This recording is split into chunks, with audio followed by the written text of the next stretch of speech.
Hey, remember this beautiful rock? I asked you guys if you thought I should cut it or polish it, turn it into jewelry, or just leave it as is. And the majority of people said either polish it or leave it as is. So I decided, why don't I do both? I'm going to polish the face of it. I'm going to leave most of it rough. Care to join me? Okay, so first, I'm just gonna make sure my wheel is clean and saturated. This is the first wheel. Give it a little brusharoo. All right, you ready, girl? Give it a kiss. Okay, and here we go. Giving it the first polish. This is wheel number 1, the diamond grit. It's going to help us shape it. Ooh, see that red? That is iron.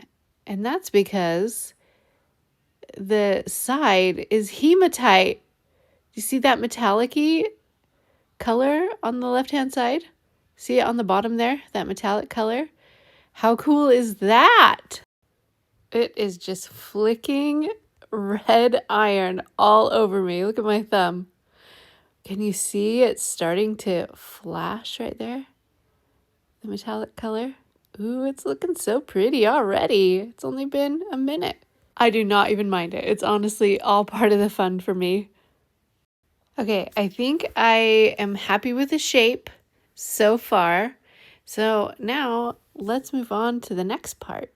I've let it dry and now watch this. I'm letting you guys in on one of my secrets of getting a really great polish, and that is using a Sharpie. I am marking all over the face. Sorry, the angle's bad right here, but I'm marking all over where I want to polish it, and so that when I go to grind it on the next wheel, I will have a good idea of where the job is done and where it's not. It wasn't until I started doing this that I started getting really good polishes. So now it's my go-to. I do it every time. But shh, it's our little secret. Aren't I pretty? And while we wait for that marker to dry, I'm just going to polish up this little test agate from one of the last slabs I did. You might remember it from one of the past videos.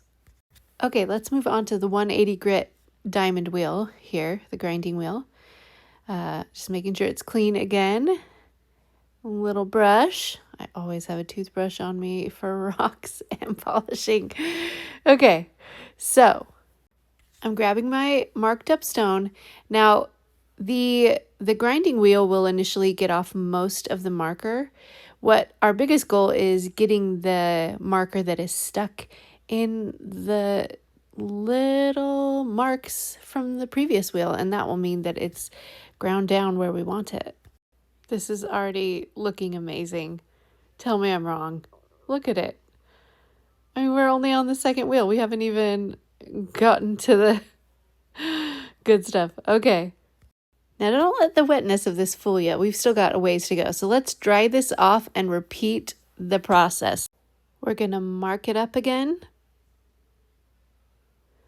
Isn't this part so...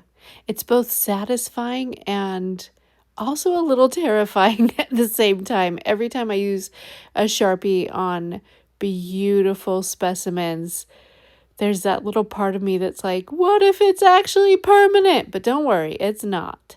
Trust the process. I didn't show you this last time, but I move my water over above each wheel every time, and then I turn it on, and you get to see my toes. Aren't you lucky? Moving on to the 280 grit. Thought I'd let you hear the wheel this time. It's a lot louder in person. You gotta protect them ears, boys and girls and thems. This is the wheel where I am going to be spending most of the time. If you see here, see the little black specks from the marker? Those little specks right there took me 45 minutes to get off. The little tiny black specks. You might notice that I also ground off most of my fingernails. But hey, I finally got the black specks off. So, oh my gosh, it's looking so beautiful, isn't it? Now we get to see the natural red speckles in there. Moving on to the 600 grit, much softer polishing wheel. I'm not going to show you too much. I'm just going to zoom through the next two and show you the final product. And now we've got our 1200 grit. Oh, I showed you too much. Stop it! The last wheel here is a 1200 grit, and I'm just going to show you before the final polishing pad. It is so gorgeous. It is, I just can't even. Look at all the pseudomorphs. We've got calcite, we've got agate, we've got quartz, we've got so many inclusions and gorgeous minerals and just insanely gorgeous banding. We've got every color of the rainbow. We've got the orange agate fading into the purple agate. We've got flower agate. We've got botryoidal formations.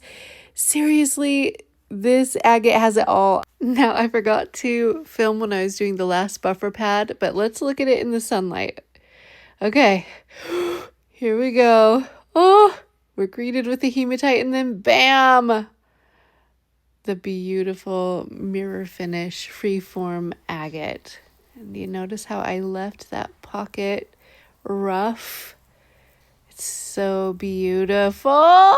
Look at the druzy pockets of agate in the hematite too. Oh, the polish is so good, if I might say so. So good it's hard to get it without the light bouncing off of it. Oh my gosh.